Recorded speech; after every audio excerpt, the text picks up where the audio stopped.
Hello everyone, welcome to my YouTube channel Electronics Made Easy with Shomam. Hope all are doing well. আজকে আমরা fundamentals of electronics এর last part বা fourth পার্টে চলে এসেছি। আমি প্রথমেই বলেছিলাম যে ফান্ডামেন্টালস অফ ইলেকট্রনিক্স কে আমি চারটে পার্টে ভাগ করেছি। এই প্রত্যেকটা পার্টে কি কি ছিল? প্রথম পার্টে ছিল হলো অ্যাটমিক স্ট্রাকচার, সেকেন্ড পার্টে আমরা আলোচনা করেছিলাম ক্রিস্টালাইন স্ট্রাকচার, আর থার্ড পার্টে আলোচনা করেছিলাম কোয়ান্টাম মেকানিক্স, তার প্রিন্সিপাল, বিভিন্ন ধরনের থিওরেম এটসেট্রা। এবং ফোর্থ পার্ট আজকে আমরা আলোচনা করব। এই প্রত্যেকটা পার্টেরই লিংক ডেসক্রিপশন বক্সে দেয়া থাকবে। আজকের সেশনে আমরা যা যা আলোচনা করব সেটাই এই আউটলাইনে দেয়া রয়েছে। প্রথম আমরা আলোচনা করব হচ্ছে কি মেটাল, সেমিকন্ডাক্টর এবং ইনসুলেটর। তারা কি, কেন মেটাল, সেমিকন্ডাক্টর এবং ইনসুলেটরে ক্রিস্টালকে ভাগ করা হয়, কিসের উপর বেস করে এই ভাগটা করা হচ্ছে, তাদের প্রত্যেকের ব্যান্ড স্ট্রাকচার। এরপরে আমরা আলোচনা করব কেন সেমিকন্ডাক্টর অ্যাবসলিউট জিরো টেম্পারেচারে কন্ডাক্ট করতে পারে না। লাস্ট হচ্ছে ফার্মি-ডিরাক ডিস্ট্রিবিউশন ফাংশন, যে ডিস্ট্রিবিউশন ফাংশনটা ফার্মিয়ন কণাগুলো মানে ইলেকট্রন বা প্রোটন এরা মেনে চলে। এবং লাস্ট হলো position of Fermi level in metal, semiconductor আর ইনসুলেটর। মেটাল, সেমিকন্ডাক্টর এবং ইনসুলেটরের মধ্যে কোথায় ফার্মি লেভেলটা এক্সিস্ট করছে সেটা। আমরা ফান্ডামেন্টালস অফ ইলেকট্রনিক্স এর থার্ড পার্টে আলোচনা করেছিলাম ব্যান্ড ফরমেশন। এই ব্যান্ড ফরমেশনের উপর বেস করেই ক্রিস্টালকে ফার্দার আরো তিনটে ভাগে ভাগ করা যায়: মেটাল, সেমিকন্ডাক্টর এবং insulator. Metal copper, aluminium, sodium, potassium etcetera সবই মেটালের মধ্যে পড়ছে। সেমিকন্ডাক্টর যেগুলো এলিমেন্টারি সেমিকন্ডাক্টর সেগুলো হচ্ছে সিলিকন, জার্মেনিয়াম। আর ইনসুলেটর হচ্ছে diamond, glass, silicon dioxide etcetera. প্রথম আমরা আলোচনা করব ব্যান্ড স্ট্রাকচার অফ মেটাল। মেটালের ব্যান্ড স্ট্রাকচার কি রকম হয়? প্রথম কন্ডাকশন ব্যান্ড এবং ভ্যালেন্স ব্যান্ড। আমরা আগেই আলোচনা করেছিলাম যে কন্ডাকশন ব্যান্ড হচ্ছে কি, যেটা লোয়েস্ট আনঅকুপাইড ব্যান্ড, আর ভ্যালেন্স ব্যান্ড হলো হাইয়েস্ট অকুপাইড ব্যান্ড। এছাড়াও আমি আগেও বলেছিলাম যে এছাড়াও ভ্যালেন্স ব্যান্ডের তলায় আরো ফিল্ড ব্যান্ড রয়েছে বা অকুপাইড ব্যান্ড রয়েছে, বা কন্ডাকশন ব্যান্ডের উপরেও আনঅকুপাইড ব্যান্ড রয়েছে। কিন্তু আমাদের মূল আলোচনাটা হবে হাইয়েস্ট অকুপাইড ব্যান্ড যেটা ভ্যালেন্স ব্যান্ড এবং লোয়েস্ট আনঅকুপাইড ব্যান্ড যেটা কন্ডাকশন ব্যান্ড। তার কারণ কি? কারণ হাইয়েস্ট অকুপাইড ব্যান্ড এবং লোয়েস্ট আনঅকুপাইড ব্যান্ডের মধ্যে ইলেকট্রন গুলো খুব ইজিলি জাম্প করতে পারে, এবং সেই যে ফ্রি ইলেকট্রন গুলো ঘুরে বেড়াতে পারে সেই ফ্রি ইলেকট্রনের জন্যই আমরা কন্ডাক্টর পাই, যেটার মধ্যে ফ্রিলি ইলেকট্রন ঘুরতে পারছে, যেটার মধ্যে পাচ্ছে না সেটাকে ইনসুলেটর বলছে এটসেট্রা। এবং মেটালের ক্ষেত্রে যেহেতু কন্ডাকশন ব্যান্ড এবং valence band either conduction band partially fill থাকছে অথবা কন্ডাকশন ব্যান্ড এবং ভ্যালেন্স ব্যান্ডের মধ্যে একটা ওভারল্যাপিং থাকছে, যেটা আমরা এই ছবিতে দেখিয়েছি, তার ফলে কি এখানে কোনো রকম ব্যান্ড গ্যাপ কিন্তু এক্সিস্ট করছে না, কারণ কন্ডাকশন ব্যান্ড এবং ভ্যালেন্স ব্যান্ডের মধ্যে কোনো ফরবিডেন গ্যাপ নেই। এটা ফার্স্ট পয়েন্ট। সেকেন্ড পয়েন্ট হচ্ছে কি, যে যেহেতু ওভারল্যাপিং অবস্থায় রয়েছে তার ফলে কন্ডাকশন ব্যান্ডের মধ্যে এই ভ্যালেন্স ব্যান্ডের ইলেকট্রন গুলো ফ্রিলি মুভ করতে পারে। সেই কারণেই এটা কিন্তু গুড কন্ডাক্টর অফ ইলেকট্রিসিটি হয়ে যাচ্ছে, কারণ যখনই আমরা বাইরে থেকে কোনো ইলেকট্রিক্যাল চার্জ দিচ্ছি তখনই সেই ইলেকট্রিক্যাল চার্জটা due to the free movement of electron সহজেই সব জায়গায় ছড়িয়ে যেতে পারে। আর মেটালের এক্সাম্পল তো copper, aluminium, sodium, potassium etcetera. এরপর আমরা আলোচনা করব ব্যান্ড স্ট্রাকচার অফ ইনসুলেটর। ইনসুলেটরের ক্ষেত্রে কি দেখা যাচ্ছে, এই যে ছবিটা দেখানো হয়েছে, যে ভ্যালেন্স ব্যান্ডটা কমপ্লিটলি ফিল থাকছে আর সেখানে কন্ডাকশন ব্যান্ডটা কমপ্লিটলি এমটি। আর কন্ডাকশন ব্যান্ড এবং ভ্যালেন্স ব্যান্ডের মধ্যে একটা হিউজ ব্যান্ড গ্যাপ থাকে। এখানে আমরা ডায়মন্ডের এক্সাম্পল দিয়েছি। ডায়মন্ডের ক্ষেত্রে এই ব্যান্ড গ্যাপের পরিমাণ হয় 6 ইলেকট্রন ভোল্ট। এত হিউজ ব্যান্ড গ্যাপ থাকার জন্য এটা খুব সহজেই বলা যায় যে বাইরে থেকে অনেক বেশি এক্সটার্নাল এনার্জি দরকার হয় ভ্যালেন্স ব্যান্ডের ইলেকট্রনকে কন্ডাকশন ব্যান্ডে নিয়ে যাওয়ার জন্য। তার ফলে এই যে ফ্রি ইলেকট্রন কন্ডাকশন ব্যান্ডে না থাকার জন্য এরা কন্ডাক্ট করতে পারে না ইলেকট্রিসিটি। সেই জন্যই ইনসুলেটর সাধারণত ব্যাড কন্ডাক্টর হয়।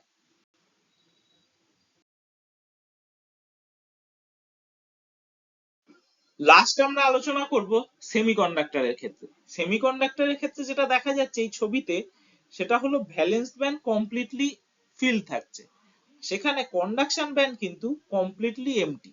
এবং কন্ডাকশন ব্যান্ড আর ভ্যালেন্স ব্যান্ডের মধ্যে এখানেও একটা ব্যান্ড গ্যাপ আছে, কিন্তু ইনসুলেটরের রেসপেক্টে এই ব্যান্ড গ্যাপ কিন্তু অনেক কম। সাধারণত সেমিকন্ডাক্টরের ক্ষেত্রে ব্যান্ড গ্যাপের পরিমাণটা নিয়ার অ্যাবাউট 1 ইলেকট্রন ভোল্ট হয়।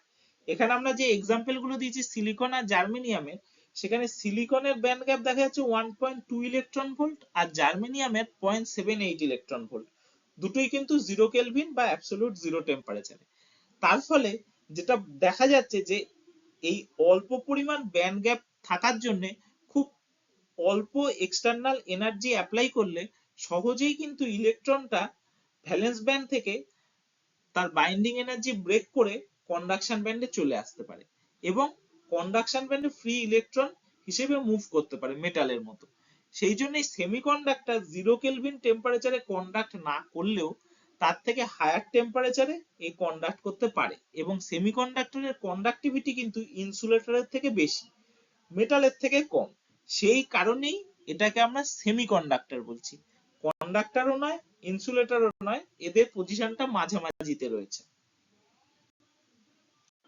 এইবার আমরা আলোচনা করব যে কেন সেমিকন্ডাক্টর অ্যাবসলিউট জিরো টেম্পারেচারে কন্ডাক্ট করতে পারে না, কিন্তু মেটাল আমরা দেখতে পাই যে কন্ডাক্ট করতে পারে।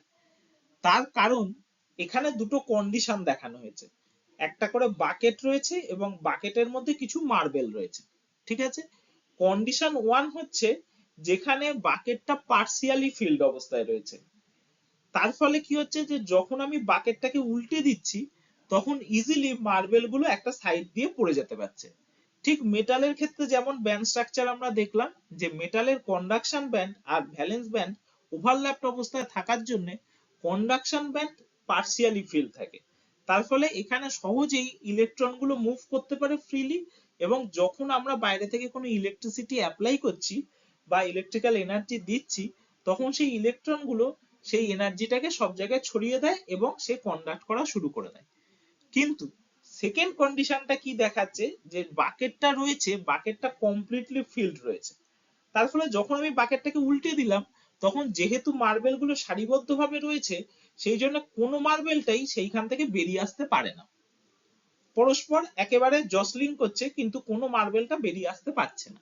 তখন আমাদের কি করতে হবে, বাইরে থেকে আমরা আইদার আঙুল দিয়ে চাপ দিচ্ছি অথবা অন্য কোনো কিছুর সাহায্যে মার্বেল গুলোর পজিশন একটুখানি চেঞ্জ করে দিচ্ছি। এই বাইরে থেকে এই যে এক্সটার্নাল একটা ফোর্স দেওয়া হচ্ছে, তার ফলে দেখা যাচ্ছে যে মার্বেল গুলো এইবারে পজিশন চেঞ্জ করলো এবং সারিবদ্ধ ব্যাপারটা ভেঙে যেতেই মার্বেল গুলো আস্তে আস্তে পড়ে যেতে পারছে।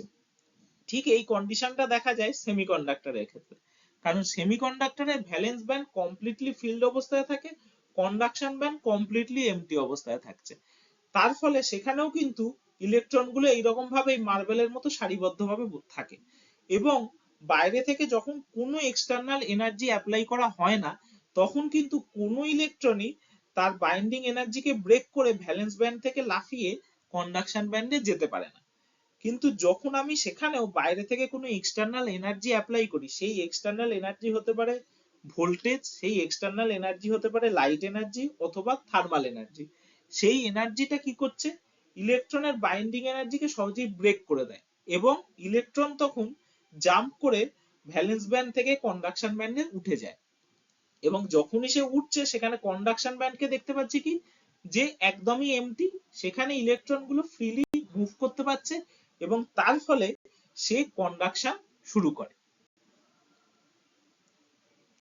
এইবার আমরা আলোচনা করব Fermi Dirac distribution function. Fermi Dirac distribution ফাংশনটা শুধুমাত্র কোন কোন কণার জন্য অ্যাপ্লিকেবল, ফার্মিয়ন কণার জন্য। ফার্মিয়ন কণা কোনগুলো, ইলেকট্রন, প্রোটন, এটসেট্রা। এবং এই ফার্মি ডিরাক ডিস্ট্রিবিউশনটা নামটা এসছে এনরিকো ফার্মি এবং পল ডিরাক, এই দুজন সায়েন্টিস্টই এই ডিস্ট্রিবিউশন ফাংশনটা প্রপোজ করেছিলেন। তাদের নামানুসারেই এই ডিস্ট্রিবিউশন ফাংশনের নাম হয়েছে ফার্মি ডিরাক ডিস্ট্রিবিউশন ফাংশন। তারা কি প্রপোজ করেছিলেন, the statistical distribution function which describes the probability of occupancy of electrons to an energy level E at a specific temperature T. তার মানে একটা পার্টিকুলার টেম্পারেচার টি তে কোনো পার্টিকুলার এনার্জি লেভেল কতটা occupied থাকবে সেই জিনিসটাই বোঝা যাচ্ছে এই ফার্মি ডিরাক ডিস্ট্রিবিউশন ফাংশনের মাধ্যমে। সেই প্রবাবিলিটি ফাংশনটাকে আমরা ডিনোট করি এফ অফ ই দিয়ে। ই হচ্ছে ওই এনার্জি লেভেলের energy. F of E is equal to 1/1 plus exponential E minus E F by K into T. K হচ্ছে বোলজম্যান কনস্ট্যান্ট, যার এসআই ইউনিট বা এসআই ভ্যালু হচ্ছে 1.38 ইন্টু 10⁻⁻23 জুল পার কেলভিন। আর এই ফর্মুলার মধ্যে আমরা একটা নতুন টার্ম দেখছি যেটা হচ্ছে ইএফ। ইএফ কে আমরা বলে থাকি ফার্মি এনার্জি লেভেল। এটার ফিজিক্যালি কোনো এক্সিস্টেন্স নেই। ফার্মি এনার্জি লেভেল কাকে বলা হচ্ছে, যে 0 কেলভিন টেম্পারেচারে যে এনার্জি লেভেল পর্যন্ত ইলেকট্রন ম্যাক্সিমাম অকুপাই করতে পারে সেটাকেই আমরা ফার্মি এনার্জি লেভেল বলি। তার ডেফিনেশনটা কি, EF is the maximum energy level that can be occupied by the electrons at 0 kelvin, মানে অ্যাবসলিউট 0 টেম্পারেচারে এটা পাওয়া যায়। এবং যখন আমরা ই ইকুয়ালস টু ইএফ বসাই, তার মানে ই ইকুয়ালস টু ইএফ মানে কি, যখন আমরা ফার্মি লেভেলের অকুপেন্সি বার করতে যাচ্ছি তখন এই ফর্মুলার মধ্যে ই ইকুয়ালস টু ইএফ বসালে আমরা পাই কি 1/1 plus exponentially EF minus EF by KT. Exponential 0 মানে সেটার ভ্যালু 1, তার ফলে ওই প্রবাবিলিটি ফাংশনটা কত হচ্ছে 1/1 plus 1 that is equals to half. তার মানে ফার্মি অকুপেন্সি লেভেল বা ফার্মি লেভেলের অকুপেন্সি প্রবাবিলিটি কিন্তু হাফ। এই স্লাইডটাতে আমরা ফার্মি ডিরাক ডিস্ট্রিবিউশন ফাংশনের উপরে টেম্পারেচার কিভাবে এফেক্ট করে সেই জিনিসটা আলোচনা করছি। এই গ্রাফটার মধ্যে দেখানো হচ্ছে 0 কেলভিন টেম্পারেচারে, এবং তারপর যখন আস্তে আস্তে টেম্পারেচার ইনক্রিজ করছে তখন ফার্মি ডিরাক ডিস্ট্রিবিউশন ফাংশনের কার্ভ কিরকম ভাবে চেঞ্জ করে সেইটা। প্রথম আমরা তাহলে 0 কেলভিন টেম্পারেচার বা অ্যাবসলিউট 0 টেম্পারেচারে দেখব। সেখানে কি দেখা যাচ্ছে, যে এনার্জি লেভেল যখন ফার্মি এনার্জি লেভেলের থেকে তলায় থাকে তখন কি, তখন সেই প্রত্যেকটা এনার্জি লেভেলই ইলেকট্রনকে খুঁজে পাওয়ার প্রবাবিলিটি কিন্তু 1। যখন এনার্জি লেভেল আর ফার্মি এনার্জি লেভেল সেম হয়ে যাচ্ছে তখন সেখানে হচ্ছে প্রবাবিলিটি ফাইন্ডিং প্রবাবিলিটি কত, হাফ। আর যখন energy level greater than Fermi energy level তখন সেখানে কিন্তু ইলেকট্রনকে খুঁজে পাওয়ার প্রবাবিলিটি হচ্ছে 0। সেটাই আমরা এখানে ম্যাথামেটিক্যালি দেখিয়েছি যে F of E equals to 1 for E less than EF is equal to half for E equals to EF আর is equal to 0 for E greater than EF. এখানেও সেই ব্ল্যাক কার্ভে সেটাই দেখানো হচ্ছে যে যখন T is equal to 0 kelvin তখন আপ টু ইএফ পর্যন্ত এনার্জি লেভেল কমপ্লিটলি ফিল থাকছে, তার থেকে যখন বেশি হচ্ছে তখন কিন্তু সেই এনার্জি লেভেল আর ফিল থাকছে না। তাই জন্য এটা একটা স্টেপ ফাংশন দিচ্ছে। কিন্তু যখন টেম্পারেচার বাড়ছে T1 T2 এইভাবে টেম্পারেচার যখন 0 কেলভিনের থেকে বেশি হয়ে যাচ্ছে তখন কি দেখা যাচ্ছে, যে এনার্জি লেভেল যেটা ফার্মি লেভেলের তলায় ছিল সেখান থেকে কিছু পরিমাণে ইলেকট্রন জাম্প করে হায়ার এনার্জি লেভেলে চলে যায়, তার ফলে সেই জায়গাটায় কিছু পরিমাণে এমটি স্টেট তৈরি হচ্ছে, আর হায়ার এনার্জি লেভেলে যে ইলেকট্রন গুলো গেল সেইখানটা কিছু পরিমাণে ফিল্ড স্টেট তৈরি হচ্ছে। তার জন্য at t greater than 0 kelvin f of e greater than 0 for e greater than ef।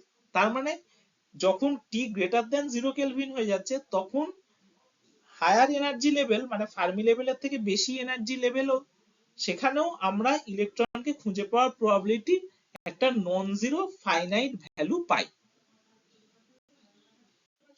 এইবার আমরা আলোচনা করব যে position of Fermi level in metal, semiconductor আর ইনসুলেটর। তার মানে মেটাল, সেমিকন্ডাক্টর এবং ইনসুলেটরের মধ্যে কোথায় পজিশন অফ ফার্মি লেভেল বা ফার্মি লেভেলের পজিশনটা পাওয়া যায়। প্রথম হচ্ছে মেটাল।